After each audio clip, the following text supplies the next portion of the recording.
Talk Entertainment right here on Joy News on Multi TV. I'm Doreen Avio, and today it's a bit packed, but trust me, it's going to be exciting. You are going to love it because I have Ed Sheeran in the news. Also, I have Mr. Easy. Yes, he's talking about the hatred between Ghana and Nigeria. He says there's no hatred. Also, Stonebwoy doesn't support the influx of foreign music. Is he supporting Shatta Wale? We'll tell you more on that and many other trending entertainment stories. My name is Doreen Avio, and this is Let's Talk Entertainment. If you just joined me, this is Let's Talk Entertainment, and I am Doreen Avio. I'm starting with dancehall artist Stonebwoy. Well, Stonebwoy quite recently is saying that he is not in support of the influx of foreign music on our market. Well, if you recall, just last week, Shatta Wale was trending because he had said that Nigerian artist Wizkid was not a superstar, and it got many talking on social media, with even many accusing Shatta Wale of kind of insulting the artist because they felt that Ghana and Nigeria are family and there shouldn't be anything of the sort. But here is Stonebwoy saying that he does not support this. Could it be that he's supporting Shatta Wale?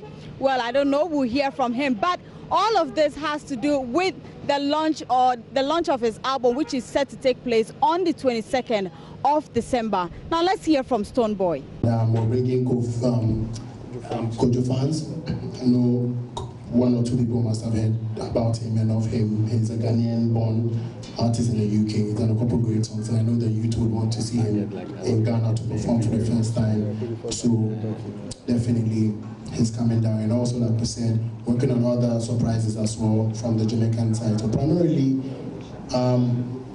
we're bringing only two people because first and foremost, I believe that it's about us, it's our thing, and we should definitely focus and concentrate on pushing us some more, because I know Ghanaians haven't had enough of any of us yet. Be it their artists, be it their movie makers. We need to, we need to enjoy us more and celebrate us more and more.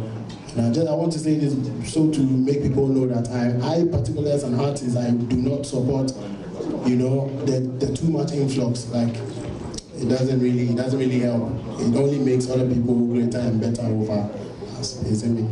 So on the 22nd of December, the conference center, there's going to be the Beam concert. That's supposed to be the second edition, but this is going to be for the album. This is going to be the album edition.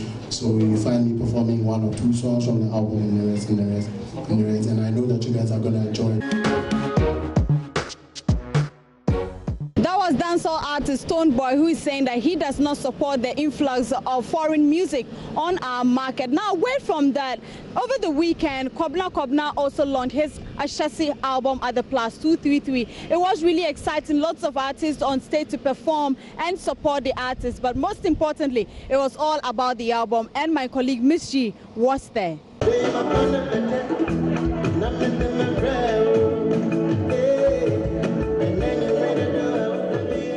Smooth and sensational Kwabena Kwabena. It took him 2 years to put together a 10-track album titled Ahyesi. Although Ahyesi means the beginning, this album is his fifth and was structured by celebrated producer and keyboardist Kwame Yeboah. It was an electrifying night for patrons at the Plus 233 Jazz Bar as Baden star Asantewa, lyricist Manifest, and High Life guru Oforian Ponsa graced the stage with great performances.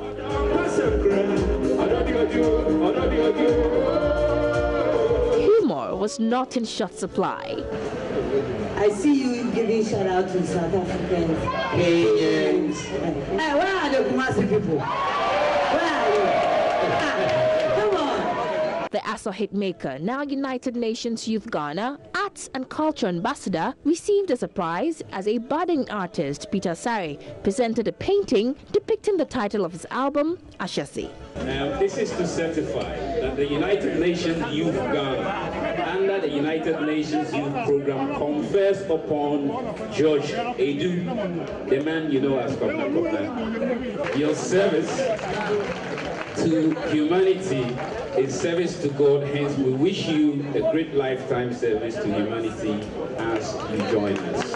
Kwabena Kwabena was grateful to his loyal fans for keeping faith with him over the years and promised he would continue to thrill them with great tunes. It gives me a lot of energy to do more because it tells me in the last 12, 13 years I have some loyal fans and I have some fans who have followed my music, followed my works and appreciate what I've done so far. It's just beautiful. I can say to God be the glory, to God be the glory. And I mean, this only will let us keep going and going and going, and we'll keep doing and doing and doing. Thank you all so much. Thank you. Some screen personalities and patrons spoke to JoyNews.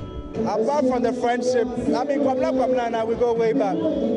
It's at my place, I'm at his place kind of thing. You know, we play video games. But people will know because obviously he won't go to the kind of place I go to. So it's only when we're together that's, you know, the bond. Kwabena Kwabena is a good musician. I've known him since. And then when he invited me, I was like, no matter what I'm doing, I have to stop and come and support. He's versatile. I love his voice. He doesn't strain his voice to bring out the good voice within him. He's performing right now, and I'm just speechless. I'm just looking at him. All the backup singers are not doing anything. It's Kwabena Kwabena on stage. The show was magnificent, and for a person who's been here for the first time in Ghana, you really captured what the essence of the culture of Ghana is. I really enjoyed it, trust me. And the tune and the sound was really wicked. The music and everything was wicked, man. So I really, really enjoyed it. It was wonderful. The group was perfect and the singer was really joyful and the music was splendid. Prior to this, have you heard any Ghanaian song? Sorry? Prior to this session, had you heard any Ghanaian song? Yeah, but long time ago. But for sure I will follow this artist because he's very good.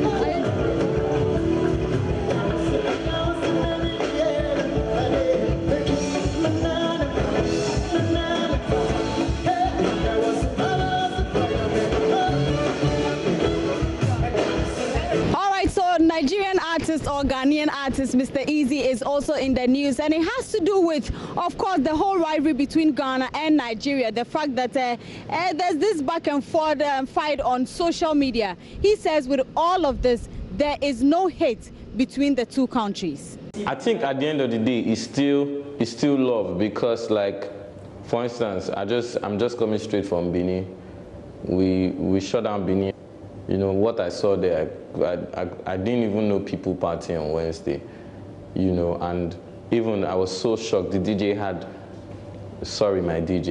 had more songs than my DJ, more Mr. Easy songs than my DJ. So after I'd finished performing, the DJ continued playing songs. So it just goes to show that it's still love. At the end of the day, what it is just the teasing. Like I said, if your elder brother is teasing you, it doesn't mean he doesn't love you. That's just it. Mr. Easy also reacted to claims he has exhausted his hit songs last year. I think it can be some people's opinion, but at the end of the day, I think if I don't know about you, but if you go out, you'd still hear. I'm still performing those songs, and on my mixtape, I dropped my mixtape in February. Since February, our plan was just to promote the mixtape. And I've toured the world with the mixtape. In Benin, I was still performing Short Skirt, Leg Over, Business, Life is Easy. Which other song did we perform in? Yeah, that's 4 songs from a mixtape. Well, that was Mr. Easy saying that there's no hatred between Ghana and Nigeria. But hey, guess what? Ed Sheeran is in the news, and it has to do with his video he actually shot in Liberia. It was a charity video, and it has been nominated for the most offensive video at the Radi Aid upcoming awards in Norway.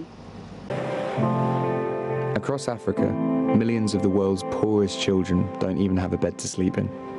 They're hidden away in any crevice they can find. This is obviously where they sleep every night. I can't process this.